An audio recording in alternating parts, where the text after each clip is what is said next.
And this one is over as the doctors rush into the ring. Here is a list of the top 10 best Mike Tyson knockouts to help you relive the memories. From his most impressive, his first knockout, and everything in between. Number 10, Tony Tubbs, March 1998. This fight was a mere setup of sorts for Tyson's world title tour. It saw Tyson with a 33-0 29 KOs record match up against Tubbs' 24-1 15 KOs. A bit of a slugfest at first, Tubbs did a decent job at landing a couple of jabs on Tyson and protecting himself by keeping his gloves up for much of the contest. You can begin to see the startling hand quickness that Tubbs brings. Unfortunately for Tubbs, by the second round, the stomach hits started to show their effect. Tubbs desperately sent combos at Tyson before he got caught lacking, opening up a chance for Mike to send a left hook his way. The challenger stumbled for a moment before falling onto the canvas. It was in the ring. The fight is over.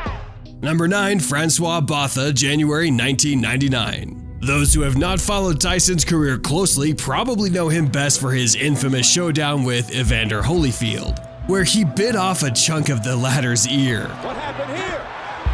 He got bit, I think. Evander Holyfield, look out, he's pushed right here. Above us, a dirty Mike Tyson. Fans surprisingly forgave Tyson for that. 2 years later, he was back in the ring against Francois Botha. The fight against Botha was an awesome showcase of why Tyson is considered the most exciting heavyweight in history. Every time Tyson stepped into the ring, it wasn't just a fight, it was an event. It was a show, a spectacle. Making his way out to the ring with his usual cold stare, all decked out in black, Tyson was intense and was all business while Botha stood in his corner and appeared unsure of himself. Although it took Tyson a little longer to get in stride, he finally caught Botha in the 5th round, finishing the South African with a destructive left straight to the chin. That's all it took, one shot, he may not get up. That's what happens when you got a great puncher. Number 8, Frank Bruno, February 1989. The run-up to Tyson versus Bruno was messy. Similar to many fights today, this one kept getting pushed back and delayed. But this allowed interest in the fight to marinate and simmer. It also allowed both fighters to prime themselves both physically and mentally before stepping into the ring. When Tyson and Bruno met in February of 1989, it was an exciting contest from the get-go as the two immediately went at it. Bruno blitzed Tyson at the opening bell, going on the offensive. Tyson sent him to the canvas, but he quickly sprung to his feet. He staggered Tyson and almost finished him. The fight was close, however Tyson eventually went into full-on beast mode and trapped Bruno along the ropes in the 5th round. There he connected 3 devastating uppercuts and finished off the combination with a left hook to the jaw.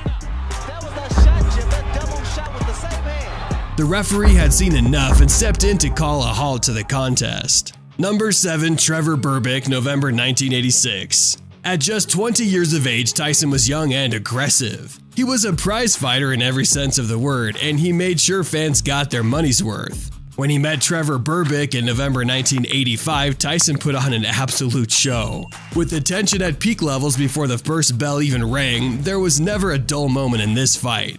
In fact, Tyson may have never taken a step backward against Berbick. Berbick tried to keep Tyson at bay by fighting from range, but it wasn't long until Tyson overwhelmed him with his trademark speed and power. It took just 2 rounds for Tyson to knock Berbick out. He sent him to the canvas twice. The first time early in the 2nd round behind a monster right hook. A left hook later in the round sealed the deal.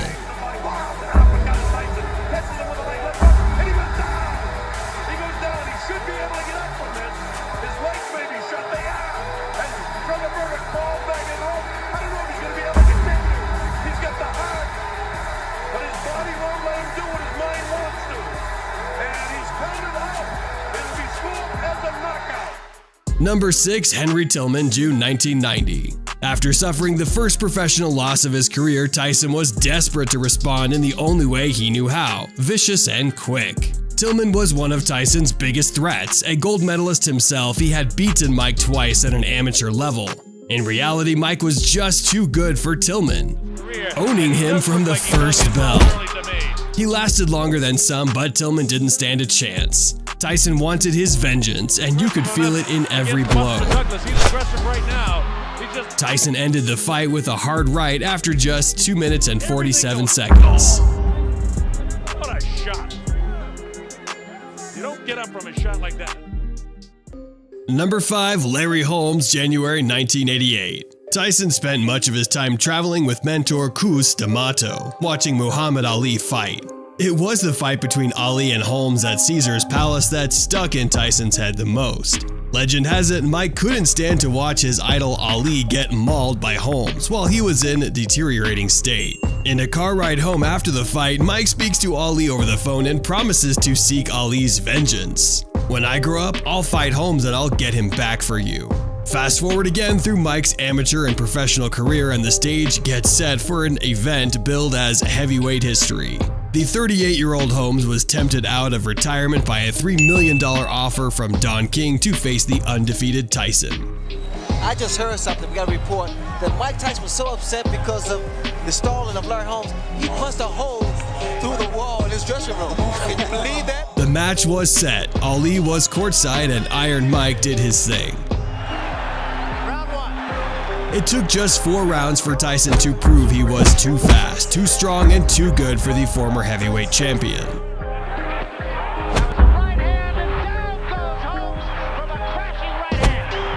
Tyson dropped Holmes twice before the fight was called off, and Holmes was knocked out for the first time in his career.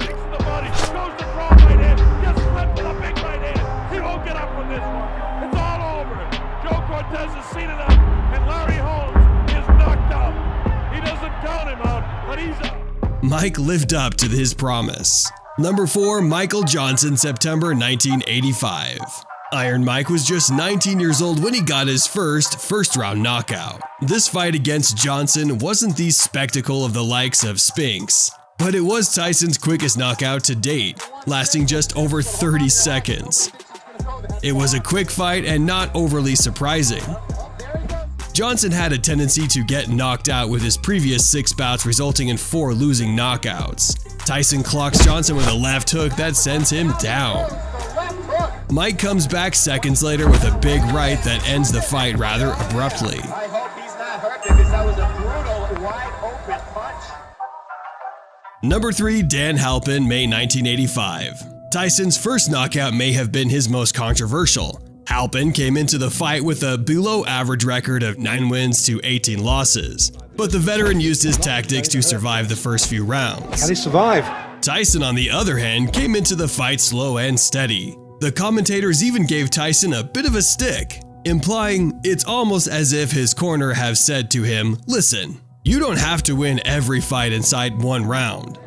Seeing a different side of Mike Tyson tonight. It's almost as if his corner have said to him, "Listen, you don't have to win every fight inside 1 round." The match made its way into the 4th round, where Tyson hits Halpin with a flurry of punches, sending Halpin to the canvas.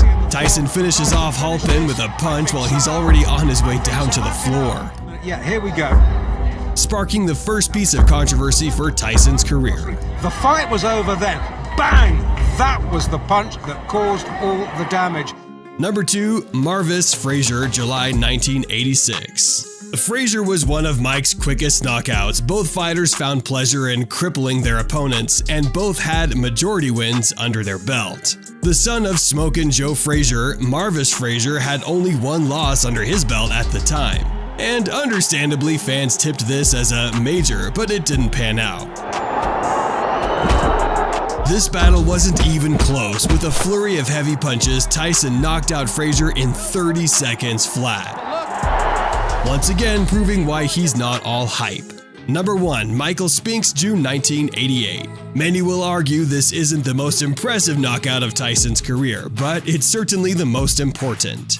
Iron Mike put 3 belts on the line for this fight against the future Hall of Famer Michael Spinks, a fighter who had never touched the deck. The tables were set, and as Donald Trump and Muhammad Ali exited the ring following introductions, the fight took a sharp right turn for Spinks, hitting him with a big bloody blow that put Spinks down on the deck for the first time in his career. For the first time Spink's torture continued before being cut short just over 90 seconds into the bout. Thank you for watching the video, and we'll see you guys in the next one.